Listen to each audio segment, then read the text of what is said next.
lesson, we're going to be working with proportions, and we have three objectives. You'll note two of them are the same: solve a proportion. However, we've got two different methods to get that done. One method is the equivalent rates method. The other one is cross-multiplying, which a lot of times directions just say the algebra method instead of the cross-multiplying method. And lastly, we'll have the objective to set up a proportion. Now, before we launch into this, I want to kind of give you a warning.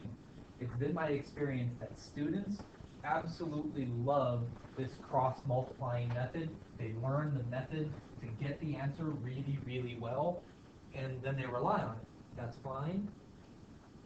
Whether you choose to use equivalent rates or cross-multiplying is up to you. They're two different methods. You only need to have one of them. The part where a lot of times students fall short is paying attention to how to set up a proportion.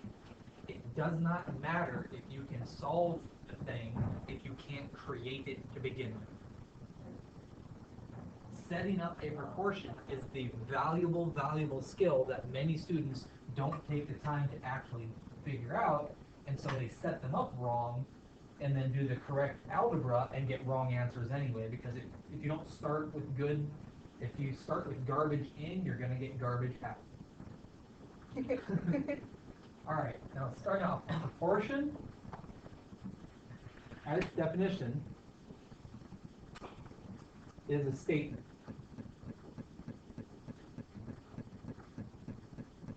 that two ratios are equal.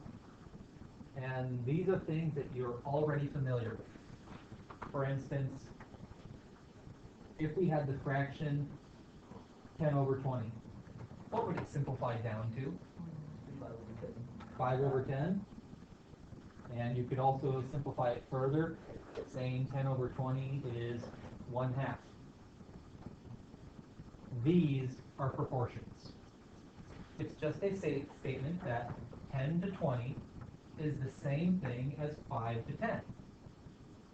10 to 20 is the same thing as 1 to 2. That's all a proportion is. Now, the key characteristic behind these things that we're concerned with, what if one of them is missing? What if you know 3 pieces, but you're trying to figure out the 4th? Well, we've done things similar to this using the equivalent rates method. We know that if you're going to change a 6 into 18, you will have to change the numerator the same way. So how do you turn 6 into 18? Well, since we're focusing on multiplying by 3, multiply by 3 on the numerator as well. 15. You're done. That's your answer. X equals 15. And this is one that we're going to try to do in our head without writing things down. How do you turn 3 into 12 for the numerator? In times 4. So taking the same thing in the denominator, 8 times 4 gives you 32.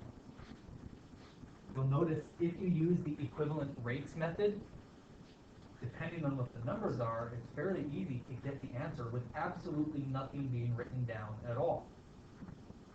Well, I still want you to write the pieces down. I understand that, well, we just did it. I understand that you can do them in your head. But if something goes wrong, how do I know what mistake you made? If you're copying out of the back of the book, how do I know that you're doing that? I want you to have the original problem written down, and if you're using this method, I want you to show me something like this. I want something going on showing me that you're doing the times 4, showing me that you recognize what it is you're supposed to do. That's our equivalent rates method.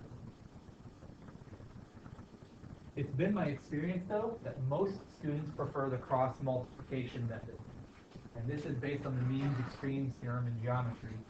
But essentially, it simply tells us that we can multiply by the main diagonal, 8 times x, and multiply the anti-diagonal, 12 times 2.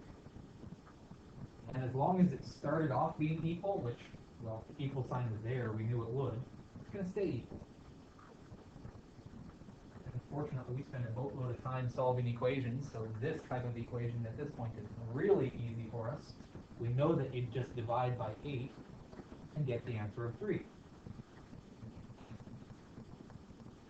So why do we even bother with this method? If it's more work and there's more writing, why do we do it this way? Well, the main reason for it is a simplicity. How do you turn 8 into 12? What do you have to multiply by? A little bit harder to see that one. It's not as simple as times 2 or times 3. And so when we're looking at this and saying to do that simple piece of multiplication, it's not quite as immediately obvious. For problems like these, where it's not instantly obvious what you need to do, the cross multiplication method is usually easier for students. Going over to the problem on the right. Yes, I recognize we could turn 10 into a 100, and we could very easily use the equivalent rates method. But because our directions told us by cross multiplying, we have to use cross multiplying. So main diagonal, 100 times x, equals the anti-diagonal, 10 times 30, 300. Divide it out by 100, we get 3. And we're done. Pay attention to the directions. If you are told to use a particular one, you have to use the method that you are told to use. However, word problems never tell you use cross multiplying. They never tell you use equivalent rates. With any word problem, the main focus is on setting it up correctly. And once you've got it set up, you can do it any way you want. You get to pick the method you want to do. So for this problem, each day, an elephant needs to eat 5 pounds of food for every 100 pounds that it weighs. So how much does a 9,300-pound elephant need to eat every day? Okay, so when we set this up, of course, we know that a proportion is a statement that two ratios are the same. And by far, the best thing you can do to make sure that you set them up correctly is to pay attention to the labels. When we recognize our first ratio, we've got 5 pounds of food for every 100 pounds that the elephant weighs. Simply by paying attention to the labels, food and elephant weight, we can set up a proportion knowing that the labels, knowing that the units have to match.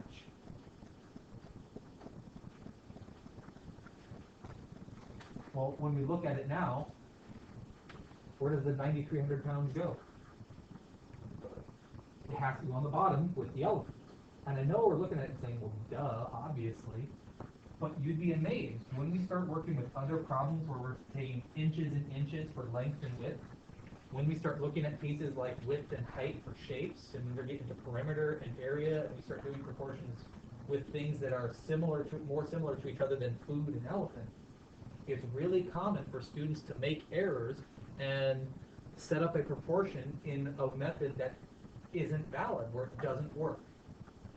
Paying attention to the labels guarantees that you set it up correctly. And so I'm going to use, instead of an X, I'm going to use an F for food. Well, how do you want to solve it? Do you wish to use the cross-multiplying method or the equivalent ratios method? And two people said, one person wanted to do equivalent ratios, one person wanted to use cross-multiplying. So let's get a quick show of hands. Okay, class vote said cross-multiplying, so when we multiply, 5 times 9,300. Okay, what is it? Okay, 46,500. And the anti-diagonal, 100 times F. We know that this is another one where we would divide out by 100. And So 46,500 divided by 100 gives us 465. So the question is, hey, is this for real? Does an elephant actually need to eat this much? Yes, this is a real thing. I'm not lying to you to make this up. This actually is a real thing. An elephant does need to eat 465 pounds of food every single day. Yeah. And that's it. That's all we needed for our objectives. For paying attention, of course, equivalent rates method. You should be able to multiply both the numerator and denominator by the same thing. Maybe you need to divide. Doesn't matter going left or right, but use equivalent rates. You can also use cross-multiplying, which, as I've noted, a lot of you preferred that one. But don't forget the third one. Setting up a proportions is an incredibly valuable skill. It is something that you do need to have down. It must be done well.